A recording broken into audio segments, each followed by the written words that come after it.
Okay, in this video we're going to give you a tutorial on how to use the TE2000 Casio cash register.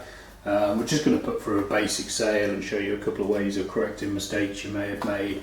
So the first most crucial thing to be aware of is what mode you're in. So we can see REGs on the display, so we know we're in the register mode. If it doesn't say REG, it says nothing or says a different mode, then if you're putting in transactions through, you need to turn the key round to the reg mode. Reg stands for register, for registering sales on the cash register.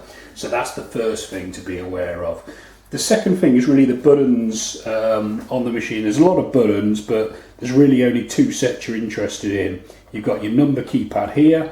These are for entering the amount of money, so the amount of the value of the item, or for when the customer pays, the amount of money they're tendering. And then you've got department buttons over here. Now this machine here has been messed around with quite a lot, so it's not the original keyboard layout. You'd normally have 4 rows of 6 departments. So departments are add buttons or categories of sale. So when you bring the sale through the till, it's not enough to just type in an amount of money. It has to be, the money has to be assigned to a department.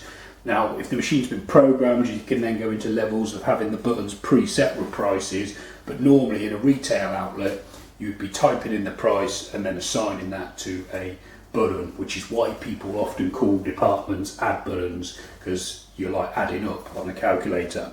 So when you're typing in the amount of money, the till will automatically input the decimal point for you, so there's no need to press the decimal point.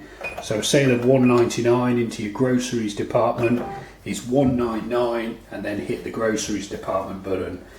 $2.99 into department 3, $3.99 into department 4. Obviously you don't have to necessarily type in the values I'm putting in, but you can see why people refer to department keys as add buttons, because you're adding up. If you do hit the decimal point, you'll just get an error message, so it's not registered that $1.99 we just tried to type in. If you've got preset buttons on the machine, this will have been explained to you. You can simply hit the button and it will come up with a preset price. If you press a button that doesn't have a preset price, then again it will just error at you, but then it will let you enter the item correctly. So it's quite a good responsive machine. It doesn't go over the top if you do something wrong. It just beeps and then returns you back to the normal entry mode. Once you've entered all the items in a sale, it's subtotal. And then you've got a couple of options in terms of tendering the sale. You can either hit the cash button if they're paying by cash. You've got CHK for check or charge for credit card payments. Now you can use it's entirely up to you what you use these buttons for. The key thing to remember is that when you do your end of day report, you'll get different totals for each method of payment. So that's why we split them down into cash, check, charge. So I use that for credit cards and that for cash. Obviously checks aren't that popular these days, but if you take payment by another method, maybe PayPal or online or something like that, you can use your check button for that. Either way, you need to tender the sale off. So if someone's paying by cash, I always type in the amount of money. So if they've handed over £30 to tender this sale, it's 30 or 3000. No decimal point again, because the till put that in automatically. Hit the cash amount 10, the cash drawer will fire and enable you to give out the change. You see why I recommend typing in the amount of money tendered, because the change you need to give out is then displayed on the screen. If you've got the receipt switched on, you'll also get the change displayed on there.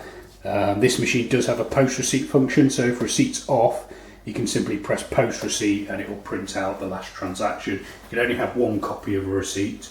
If you want the receipt on automatically with every sale, then again in the reg mode you just double tap receipt on, and the next sale we put through will have a receipt automatically print out. So if we pop through another transaction, I'll just show you how to correct a mistake you've made. So say if you type in the wrong amount of money before you've put it into a department, you've got a C key here that's just in the video.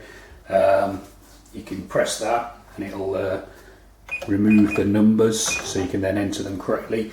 If you realise you've put that line of the transaction 199 into department 4 is wrong, you can hit error correct again, just about in the video, and that'll get rid of that last line. I'll just show you a different method of payment. So if they're paid by card, so 397 total, because we press subtotal, you hit the charge key. It works exactly the same as the cash button, it's just that it comes as a different total on your end of day report, and then you can see there it says charge. You can actually personalise those, so I'll have another video showing you how to, if charge doesn't mean anything to you, which it doesn't mean a great deal to me, if you want to change that to be credit card or debit card or PayPal or whatever, well, check out our other videos and we'll show you how to do that. So yeah, that's the basics of using the register. I won't go on too much. We'll have other videos showing you how to use the percentage discount premium buttons, how to do a refund, how to set different functions up, but for now that's the basics of how to use the machine. So yeah, check out our other videos, subscribe to this YouTube channel, or visit casiohelp.co.uk for more. Thanks for watching.